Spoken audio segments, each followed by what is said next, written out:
How's it going, guys? Welcome back to the Liberty Hour here. Sorry about the static part of my mic throughout the show. I'll try to get that corrected after the show.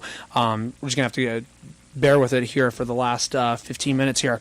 I wanted to go ahead and update you guys on some of the baseball scores, the basketball scores, and the one hockey score for the day. So the final of the Winnipeg Jets Nashville Predators game was 4-1 Jets. They take a 1-0 lead in that series.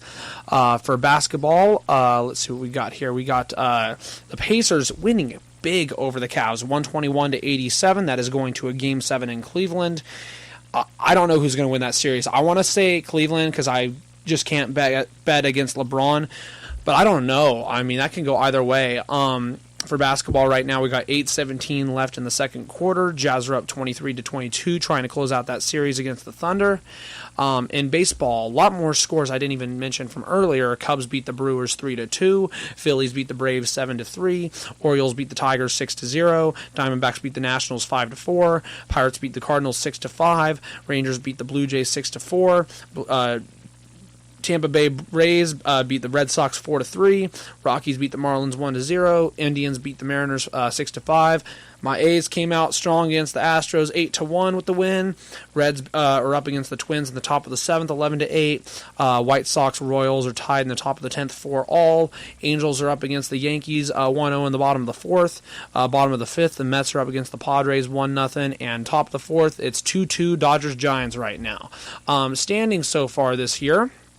Right now, we got the Angels are in the top of the AL West. In the AL East, we've got the Red Sox 19-6, but they've dropped a few of their last games.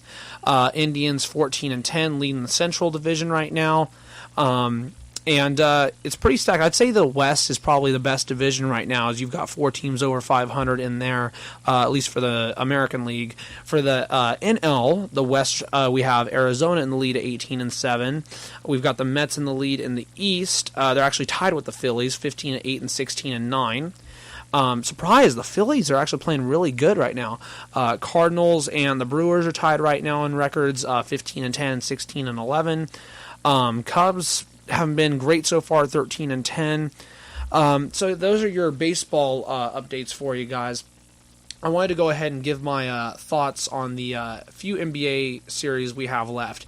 So tomorrow, Bucks Celtics. I think I'm going to go Bucks. I honestly think I am. I mean, it is at Boston, and the record of all-time Game 7s for the away team hasn't been pretty, but I think the Bucks have a lot more talent than the Celtics without Kyrie and Hayward there, and I think it's going to go to Milwaukee, which means they will play the 3-6, which means they will play the Sixers next round.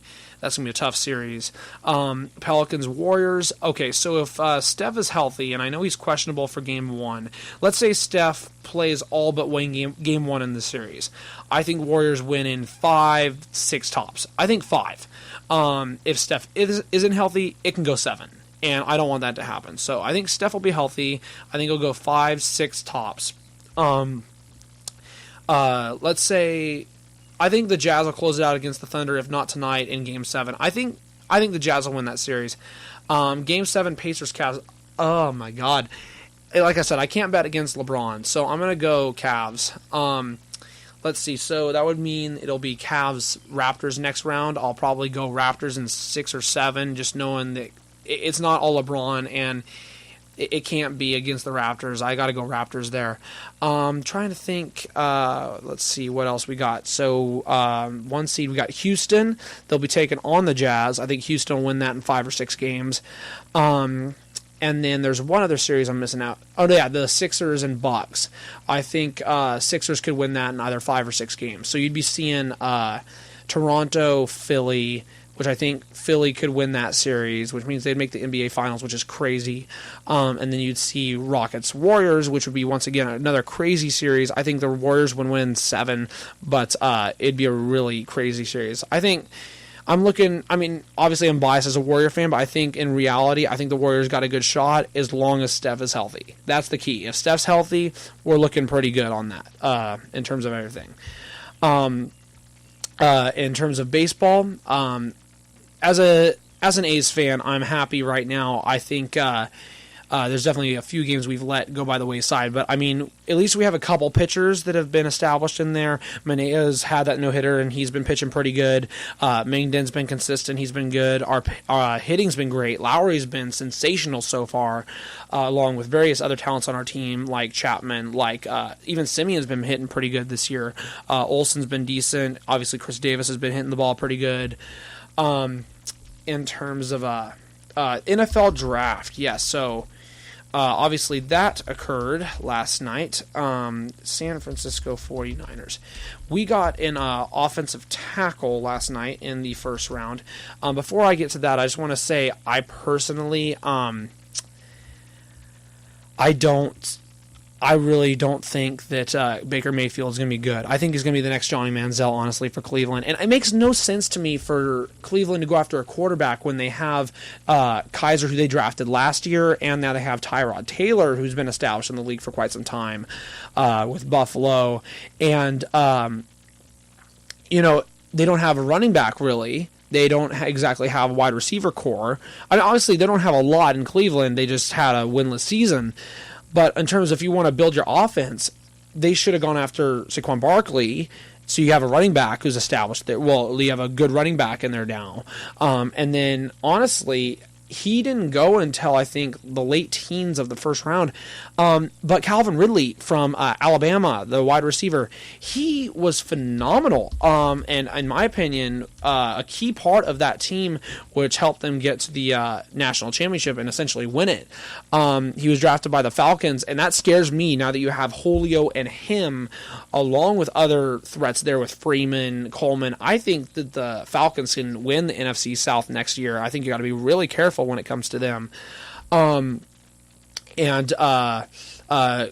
thing that surprised me was Josh Rosen, quarterback from UCLA, dropped to 10.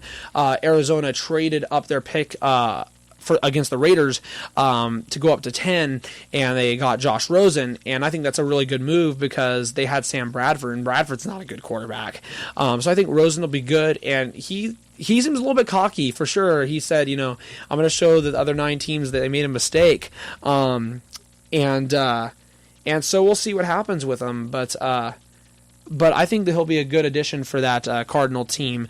Obviously, they need a lot more. Their offense looks good, but their defense is a little shaky. They're obviously in a very good NFC West when you have the 49ers, who are a growing team with Jimmy Garoppolo. You have the Rams, who have just been stacked in the offseason with what they've gotten.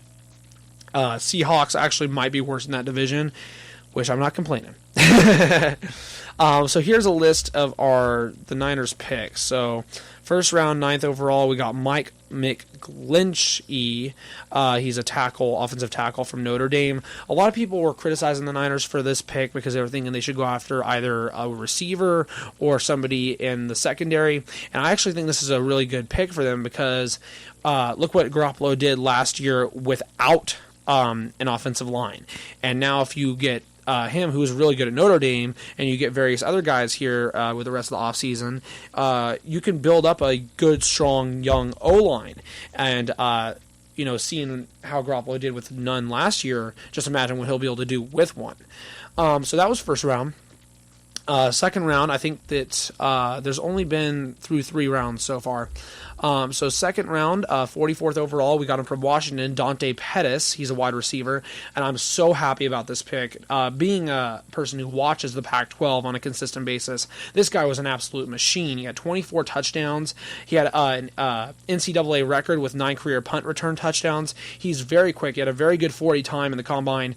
Looking forward to him on the team, and I think that he'll be a good addition to the receiving core we have with Trent Taylor, Goodwin, Garcon coming back from injury. I'm looking forward to that for sure. Let's see. We 70. That was all I saw. The only 2 picks. So from here on out, I kind of don't know. 70th overall in the third round, we traded apparently this pick from Chicago, Fred Warner. He's a linebacker from BYU. I don't know much about him. But all I know is there's been the whole case of Reuben Foster, and it seemed like he was going to be put in prison there for quite some time for domestic abuse or violence against his girlfriend. But it turned out that either the story was fabricated or that she was lying. And so he's likely going to get I would hope he's going to get off fine, free, to where he'll be able to play for the Niners again, because he was a great young talent, great rookie for us. And I'm really looking forward to seeing him in his second season, as long as he does come back, which he should. But you get another rookie in there, you keep building up that young defense. So, we'll see how it goes. Warner is 6'3", 236 pounds. He spent 4 years at BYU, totaled 262 tackles, 32.5 tackles for loss, and 6.5 sacks, along with 7 interceptions. So hopefully he brings that strong play over to us, and it's great. The only other pick we've gotten, this was traded apparently from New England, 95th overall pick in the 3rd round, Tavarius Moore. He's a defensive back from Southern Mississippi. We need a defensive back, so I'm happy about that. He is a 6'2", 190 pounds, played 2 seasons at Southern Mississippi, posted 104 total tackles with 3 interceptions. Let's see. He's been called a premium athlete and said that the defensive back, quote, possesses rare speed, length, and explosiveness at the safety position. So that's good, because I think Eric Reed is going to be dropped back from safety to corner now. So we'll have to have somebody that'll be playing that safety role, which might be him, which will be good. I know we re-signed Tart today. So Niners are making some good moves. I'm really happy about it. And if they can get a few more key acquisitions here in this offseason, they might be able to challenge that powerhouse with the Rams that they've got. They got Brandon Cooks now. Obviously, they still have Gurley and Goff. They've just been stacking up in the offseason. So hopefully we can possess a fight with them. But the schedule came out, and I'll go ahead and pull that up for you guys before I get going here. So the 49ers schedule for this season. So we got the first game is against the Vikings, and that's at Vikings. Then they're home against the Lions. I think they'll split those. I think they'll win one of those two. At Chiefs, that's a win. At Chargers, that's a win. Home against Arizona, I think that's a win. At Green Bay, we might lose that game. Home against the Rams, I feel like we're going to go 1-1 against the Rams this year. At Arizona, we'll win that. And then the Raider game, November 1st, Thursday night game. I'm trying to get tickets to it. It is expensive, man. Let me tell you that. Even after fees, it's like $250, $300. I mean, I understand it'll be the last time Oakland plays San Francisco, likely, knowing that Oakland's moving to Las Vegas. But it sucks. And then we play the Giants at home, and then away at the Bucs, and then away at Seattle, and then we're back. Then we're away at the Rams, and then we play the Seattle at home.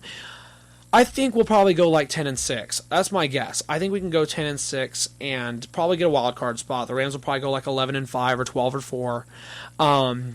But very positive. I'd be happy with anything over 8-8. Because we went 6-10 last year. Anything over 8-8, I'll be happy. And I think that'll be good enough for second in the division. And hopefully we can get a wild card spot. That's my goals for this season. Very happy with what we've been doing. Hopefully we keep it up. I'm going to go ahead and end the show right there for you guys. I hope you guys have enjoyed. I wanted to thank Ricky for being on once again. Greatly appreciate it with him. We will see you guys back here in about 166 and a half hours. Get another guest on for you guys next week. I want to try to keep this going. I don't want to take break again for quite some time. So I hope you guys enjoyed the show, and peace out. Have a good weekend, guys. Have a good one. Peace. From beginning to end, no gimmick. If I rap it, dude, I live it then. And you can't do it, so ain't no need for mimicking. I'm not innocent, I'm on a mission, so let me finish it. Matter of time before they summon the army in. I'm probably on the FBI's most wanted list. I'm probably gonna end up hung like an ornament. I'm on a life mission to a bunch of them.